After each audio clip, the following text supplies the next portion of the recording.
Good morning. I just read Ezekiel chapter 5. Reading, having breakfast with my daughter and reading the Bible, and now I'm here. So this chapter is a continuation of that symbolism that was talked about in chapter 4.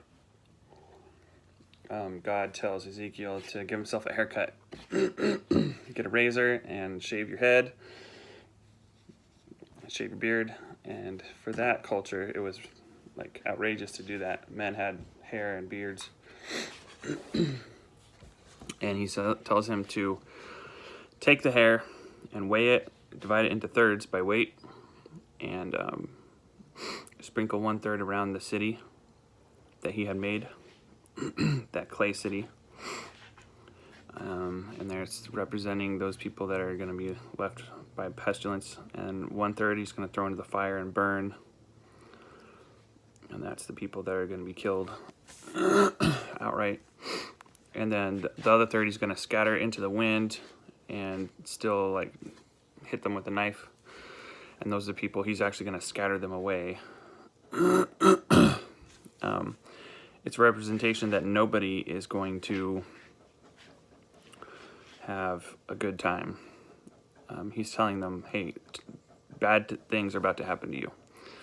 And there's even a few hairs left behind that he's supposed to put into one of his skirts, I guess, and then throw that into the fire.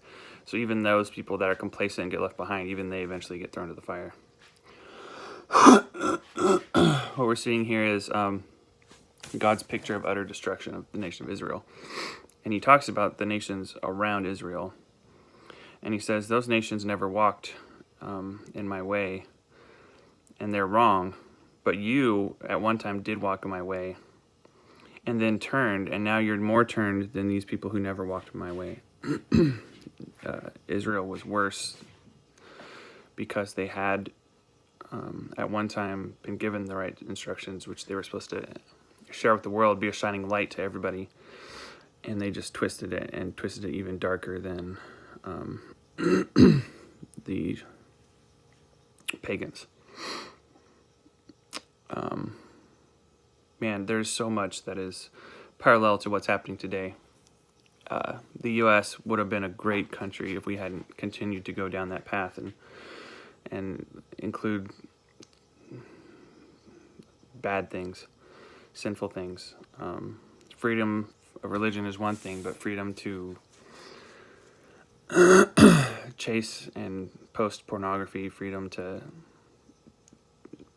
homosexuality, and freedom to put Buddha everywhere.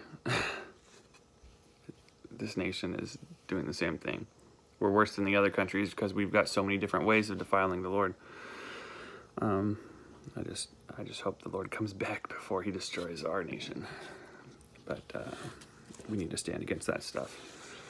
Don't let it into your home, because destruction is here.